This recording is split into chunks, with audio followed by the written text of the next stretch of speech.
The truth is, most Airbnb hosts aren't failing because Airbnb's too hard. They're failing because they don't understand what game they're actually playing.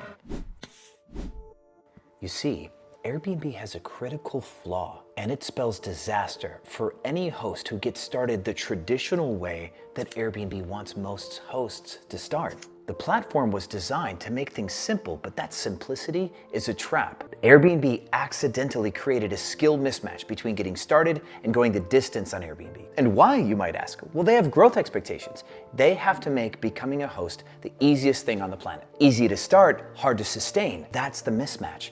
That's the flaw. Yes, you might already know where this is going, but that's not the only flaw in the machine. Stick around to the end because this second flaw is really what separates the operators from the burnouts. Not only is there a gap in the expectations, but there's also a huge skill gap between new hosts and the veteran hosts that survive. New Airbnb hosts will think it's just putting a property on the platform and then everything else just kind of happens. Where in all reality, this requires business acumen, pricing, psychology, positioning, marketing, and real operational strategy. Airbnb made it easy to onboard, but hard to survive.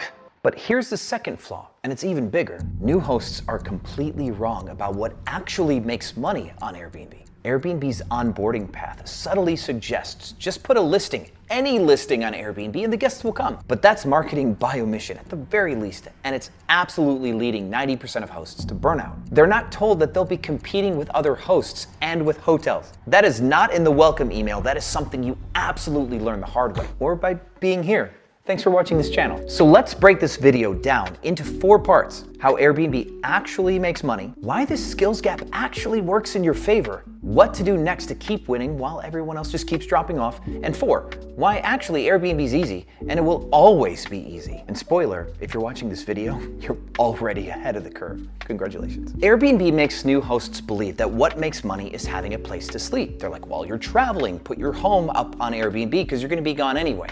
It's a place, people will pay for it.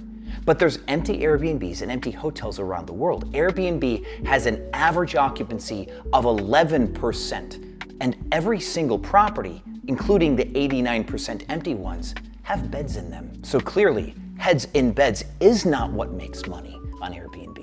I have looked at the data from thousands of the most successful listings for my students, and what they all have in common is they provide a memorable experience. A good night's sleep, that's just the bare minimum. It's so obvious that no one even talks about it until someone books a cheap Airbnb, ends up on a terrible, uncomfortable bed, and they get plagued with bad reviews and they eventually go out of business. Clean sheets and Wi-Fi is not excelling in hospitality. It is just keeping yourself out of 1-star review Airbnb jail. So that's why in 2025, I'm teaching beginners with no experience to utilize what I call the copycat strategy. You go online and find the best listings anywhere in the world, and you just copy them.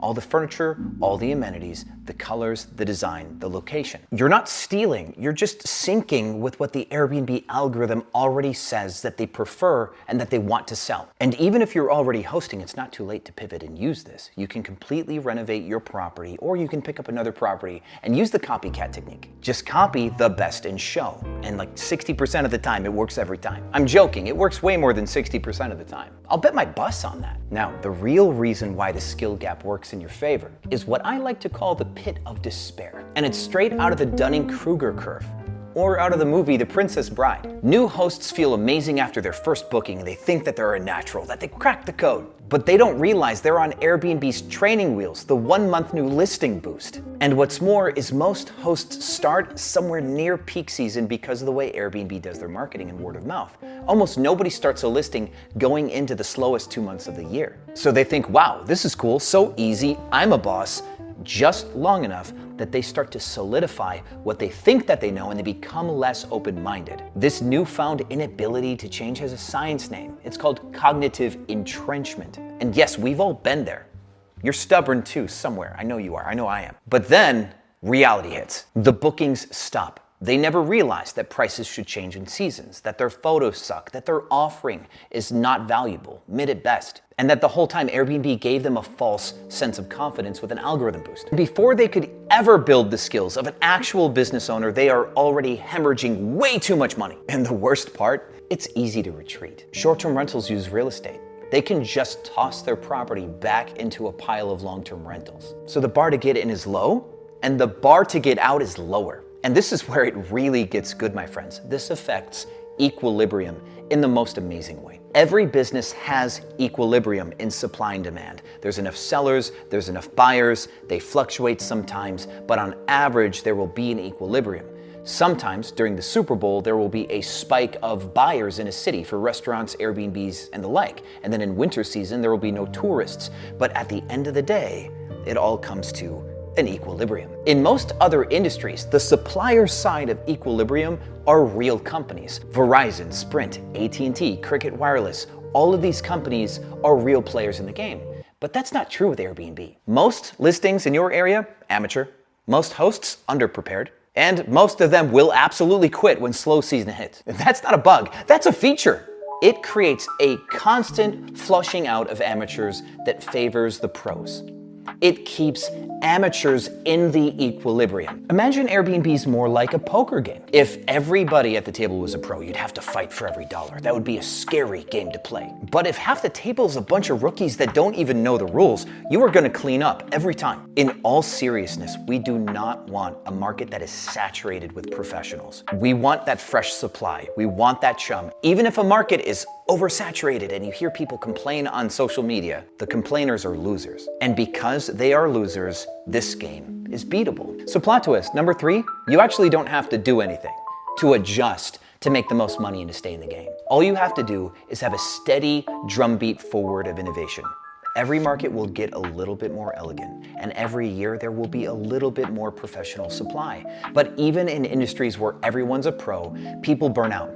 People change their ways. They get married, they want to do something different, they want to move. There will always be people exiting, even if this industry was full of professionals, which it is not. I made my first $1 million per year in the newspaper industry. I will tell you when this industry gets hard, I promise you. Right now, it is still child's play. And for all of these reasons, my friends, this is why Airbnb is easy and will always be easy. Because by design, the barrier to entry is low. And in any industry where the barrier to entry is low, a lot of small players get to join. It's not like joining an NFL football team. You don't have to be able to run fast, jump high, lift any weight at all. You don't even have to know what a football looks like to play the game of Airbnb. Very much the same with poker. You can sit down at the table with some money and you can lose your shirt any day of the week. And there will always be people who join Airbnb and lose their shirt because they are bad players. But never let a bad poker player make you think that a game is bad.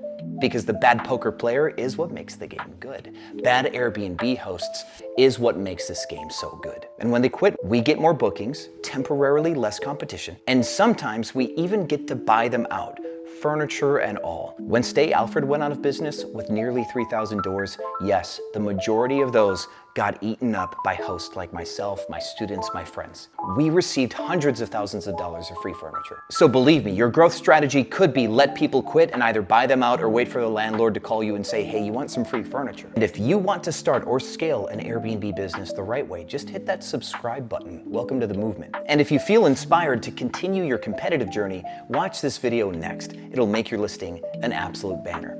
Thanks as always, my friends, and I will see you on the other side.